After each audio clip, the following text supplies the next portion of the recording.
Waimbaji, ninawashukuru sana na kumtukuza Mungu kwa ajili yenu. Mnafanya kazi kubwa sana.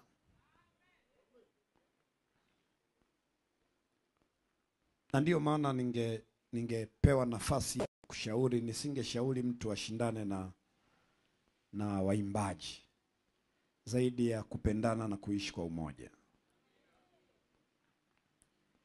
Ndio furaha yao, ndio kitu ambacho Mungu amewapatia kwa ajili ya kumtumikia kwa furaha.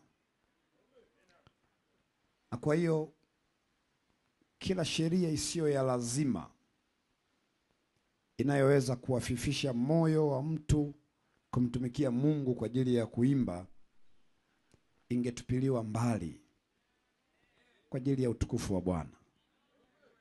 Nilikuwa naangalia hapa Burka, naangalia Salasala, naangalia kwaya ya vijana, naangalia maji ya chai. Ni watu ambao wamejitoa tu kwa ajili ya Bwana.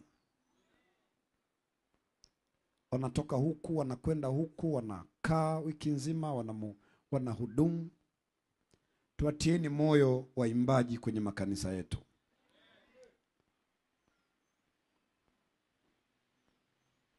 Tupunguze, kama si kuondoa, kila kikwazo ambacho kitapunguza spidi ya utume kwa njia ya kwaya. Wako watu wameongolewa tu kwa sababu ya kwaya zetu.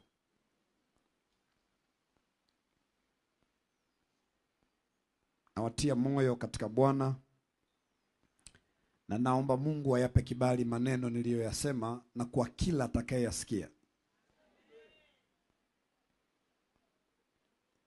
Kama mhubiri ambavyo asingependa kuwekewa vikwazo kwenye kuhubiri kwake, ndivyo ambavyo waimbaji vile vile. Tuwatie moyo. Kama wanadamu wanaweza kukosea, wasahihishwe kwa upendo. Na Mungu atatukuzwa. Ninayasema hayo kwa kumaanisha na kwa kujiombea mwenyewe katika moyo wangu.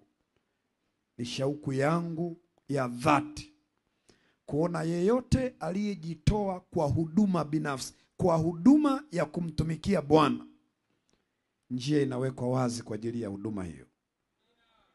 Tupunguze kuwa mayesu wasaidizi.